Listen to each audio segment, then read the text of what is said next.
Hi hello friends, welcome back to our channel. Vasudeva Kutumba ಧಾರಾವಾಹಿಯ ಒಂದು super duper ಸಂಚಿಕೆ ನೋಡ್ಕೊಂಬರೋಣ. ಸಂಚಿಕೆ ನಿಜವಾಗ್ಲೂ ತುಂಬ ಚೆನ್ನಾಗಿದೆ. ಸೊ ಸಂಚಿಕೆ ಆರಂಭದಲ್ಲಿ ಏನಾಗುತ್ತೆ ಅಂತಂದರೆ, ವಂಶಿ ಮತ್ತು ನಮ್ಮ ಸ್ವಾತಿ ಜಗಳ ಮಾಡ್ಕೊಂಡಿದ್ದಾರೆ. ಜಗಳ ಯಾಕಾಗಿದೆ ಅನ್ನೋದನ್ನು ಕೂಡ ಇಂದಿನ ವಿಡಿಯೋದಲ್ಲಿ ಹೇಳಿದ್ದೀನಿ. ಸೊ ಪ್ರಾಜೆಕ್ಟ್ ಮಿಸ್ ಆಯಿತು ಅನ್ನೋ ಕಾರಣಕ್ಕೋಸ್ಕರ ವಂಶಿ ಮತ್ತು ಏನಪ್ಪ ಅಂತಂದರೆ ಸ್ವಾತಿ ಸ್ವಲ್ಪ ದೂರನೇ ಇದ್ದಾರೆ. ಅದನ್ನು ಇವರು ಫುಲ್ ಖುಷಿಯಲ್ಲಿದ್ದಾರೆ, ಯಾರು ರಾಗಿಣಿ ಮತ್ತು ದುರ್ಗಾ. ಅದು ನೋಡ್ಬಿಟ್ಟು ಈಗ ವಂಶಿಗೆ ಮತ್ತೆ ಪ್ರಾಜೆಕ್ಟ್ ಮರಳಿ ಸಿಕ್ಕಿದೆ. ಮರಳಿ ಸಿಕ್ಕ ಮೇಲೆ ಅದು ಯಾರಿಂದ ಸಿಕ್ಕಿದೆ, ಏನು ಸಿಕ್ಕಿದೆ ಅಂತ ಈ ವಿಡಿಯೋದಲ್ಲಿ ನೋಡೋಣ. ದೇವಸ್ಥಾನಕ್ಕೆ ಹೋಗಿರ್ತಾಳೆ ಸ್ವಾತಿ ಕೂಡ. ಆ ಪ್ರಾಜೆಕ್ಟ್ ಕೊಡೋಕೆ ಹೋಗಿರ್ತಾರಲ್ವ, ಅದೇ ಪ್ರಾಜೆಕ್ಟ್ದವರು ಹೂವನ್ನು ತೊಗೊಳ್ತಾ ಇರ್ತಾರೆ. ಹೂ ತೊಗೊಳ್ತಿರ್ಬೇಕಾದ್ರೆ 50 ರೂಪಾಯಿ ಬದಲು ಅವ್ರು ಏನು ಮಾಡ್ತಾರೆ, 5,000ನ ಟ್ರಾನ್ಸ್ಫರ್ ಮಾಡಿರ್ತಾರೆ. ಆ ಹೂವಮ್ಮನ ಜೊತೆ ವಾದ ಮಾಡ್ತಾ ಇರ್ತಾರೆ. ನೋಡಮ್ಮ, ಬೈ ಮಿಸ್ಟೇಕಾಗಿ ನಾನು ಇದನ್ನು ಹಾಕ್ಬಿಟ್ಟಿದ್ದೀನಿ, ನಾನು ಮಾಡಿರೋದು 500 ಅಲ್ಲ, 500 ಆದರೆ ಬಿಟ್ಬಿಡ್ತಿದ್ದೆ, 5,000 ಅಂತ ಹೇಳ್ತಾರೆ. ನೋಡಿ, ದೇವಸ್ಥಾನದ ಹುಂಡಿಗೆ ಹಾಕಿದ್ದೀವಿ ಅಂತ ತಿಳ್ಕೊಂಬಿಡಿ, ನಮ್ಮ ಅಕೌಂಟಿಗೆ ಬಂದಿದೆ, ನಿಮಗಂತೂ ವಾಪಸ್ ಬರೋದಿಲ್ಲ, ನಮಗೂ ಅವಶ್ಯಕತೆ ಇದೆ ದುಡ್ಡು, ಈ ದುಡ್ಡನ್ನು ದೇವರೇ ಕೊಟ್ಟಿದ್ದೇನೆ ಅಂತ ನಾವು ಅಂದ್ಕೊಳ್ತೀವಿ ಅಂತ ಆ ಹೂವಮ್ಮ ಕೂಡ ಹೇಳ್ತಾಳೆ. ಅಲ್ಲಿಗೆ ಸ್ವಾತಿ ಬರ್ತಾಳೆ. ಹೌದು ಸರ್, ಬೈ ಮಿಸ್ಟೇಕ್ ಎಲ್ರಿಗೂ ಆಗುತ್ತೆ, ಆದರೆ ಮಿಸ್ಟೇಕ್ ಆಗಿರೋದನ್ನು ಅರ್ಥ ಮಾಡ್ಕೋಬೇಕಲ್ವಾ ಅಂತ ಅಂದ ತಕ್ಷಣ, ಆದರೆ ಅಲ್ಲಿ ಪ್ರಾಜೆಕ್ಟ್ ಇಶ್ಯೂ ಆಗಿ ವಂಶಿಗೆ ಇವರು ಒಂಥರ ಬೈದಿರ್ತಾರಲ್ವ ಸ್ಟಾಪ್ ಮುಂದೆ ಎಲ್ಲ, ಅದನ್ನು ಹೇಳಕೊಡ್ತಾರೆ. ಅಲ್ಲಮ್ಮ, ನೀ ಯಾರಮ್ಮ, ನಾ ಏನೋ ಮಾತಾಡ್ತಿದ್ರೆ ನೀ ಏನೋ ಮಾತಾಡ್ತಿದೀಯಲ್ಲ, ಅಷ್ಟಕ್ಕೂ ನೀ ಯಾರು ಅಂತ ಕೇಳ್ತಾರೆ. ಅದೇ ಸರ್, ವಂಶಿ ಇದಾರಲ್ವಾ, ವಂಶಿ ಕೂಡ ಬೈ ಮಿಸ್ಟೇಕಾಗಿ ಆಗಿರೋದು, ಅವ್ರು ಮಾಡದೇ ಇರೋ ತಪ್ಪನ್ನು ಅವ್ರು ತಪ್ಪು ಮಾಡಿದರೆ ಅಂತ ಹೇಳ್ಬಿಟ್ಟು ಅವ್ರು ಸ್ಟಾಪ್ ಮುಂದೆ ಎಲ್ಲ ಅವಮಾನ ಮಾಡಿದ್ರಲ್ಲ, ಅವ್ರ ಹೆಂಡತಿ ನಾನು ಅಂದಾಗ, ಏನಮ್ಮ ಹೇಳ್ತಿದ್ಯಾ ನೀನು ಅಂದಾಗ, ಹೌದು ಸರ್, ನಾನು ಮಾಡಿರೋ ತಪ್ಪಿಗೆ ನನ್ನ ಗಂಡನ ಬೈದಿದ್ದೀರಾ ನೀವು, ಅದು ಪ್ರಾಜೆಕ್ಟ್ನ ಕೊಟ್ಟಿಲ್ಲ ನೀವು, ಈ ರೀತಿ ಟೀಚಲ್ಲಿತ್ತು. ಅವರು ತುಂಬ ದಿನಗಳಿಂದ ಬಹಳ ಕಷ್ಟಪಟ್ಟು ಆ ಪ್ರಾಜೆಕ್ಟ್ನ ಮಾಡಿದರು. ಆ ಪ್ರಾಜೆಕ್ಟನ್ನು ನಾನು ಟೀಚಲ್ಬಿಟ್ಟು ಆ ಲ್ಯಾಪ್ಟಾಪನ್ನು ಹಾಳು ಮಾಡಿದ್ದು ನಾನು ಸರ್, ಅದು ಕೂಡ ಬೈ ಮಿಸ್ಸಾಗೆ ಆಗಿರೋದು ಅಂತ ಹೇಳ್ತಾರೆ.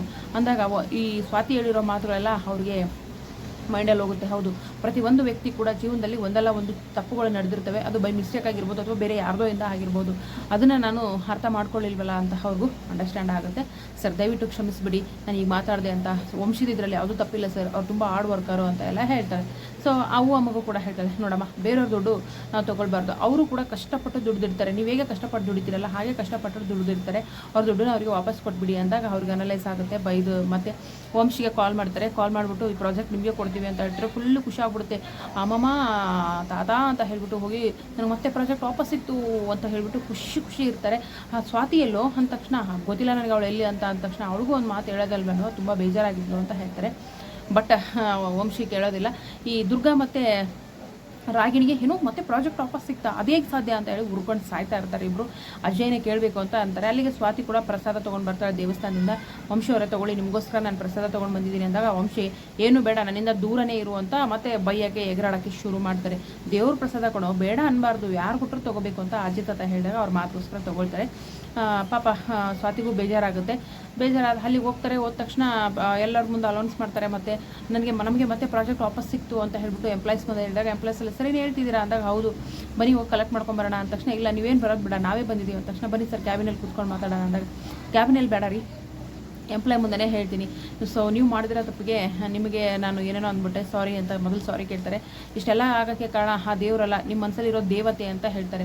ನಿಮಗೆ ದೇವತೆ ಅಂತ ಹೆಂಡತಿ ಸಿಕ್ಕಿರೋದು ನಿಜಕ್ಕೂ ನೀವು ಪುಣ್ಯ ಮಾಡಿದ್ದೀರಾ ಅಂತ ಹೇಳ್ಬಿಟ್ಟು ಎಲ್ಲನೂ ಎಕ್ಸ್ಪ್ಲೇನ್ ಮಾಡ್ತಾರೆ. ಆವಾಗ ವಂಶಿಗೆ ಫುಲ್ ಖುಷಿ ಆಗ್ಬಿಡುತ್ತೆ. ಪ್ರಾಜೆಕ್ಟು ಕೈ ಸಿಗುತ್ತೆ, ನಿಮ್ಮನ್ನು ನಂಬ್ಕೊಂಡು ಈ ಪ್ರಾಜೆಕ್ಟ್ ಕೊಡ್ತಿದ್ದೀವಿ, ನೀವು ತುಂಬ ಒಳ್ಳೆಯವರು ಅಂತ ಗೊತ್ತು, ಈ ಪ್ರಾಜೆಕ್ಟ್ನ ಮುಗಿಸ್ಕೊಡಿ ಅಂತ ಹೇಳ್ತಾರೆ.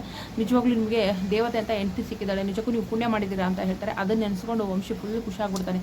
ಹೌದು, ನನಗೆ ದೇವತೆ ಅಂತ ಹೆಂಡತಿ ಸಿಕ್ಕಿದ್ದಾಳೆ ಅಂತ ಹೇಳ್ಬಿಟ್ಟು ಈಗ ಸ್ವಾತಿನ ಹೋಗಿ ಮಾತಾಡಬೇಕು, ಅವಳನ್ನ ಹಗ್ ಮಾಡಬೇಕು, ಅವಳ ಹತ್ರ ವಿಷಯನ ಹಂಚ್ಕೋಬೇಕು ಅಂತ ಕಾತುರದಲ್ಲಿ ಕೂತಿದ್ದಾರೆ ನಮ್ಮ ವಂಶಿ. ಏನಾಗುತ್ತೆ ಮುಂದಿನ ಸಂಚಿಕೆಯಲ್ಲಿ ಕಾದು ನೋಡೋಣ. ವಿಡಿಯೋಗೆ ಒಂದು ಲೈಕ್ ಮಾಡಿ, ಚಾನಲ್ ಸಬ್ಸ್ಕ್ರೈಬ್ ಮಾಡ್ಕೊಂಡು ದಯವಿಟ್ಟು ಸಪೋರ್ಟ್ ಮಾಡಿ. Thank you so much, bye.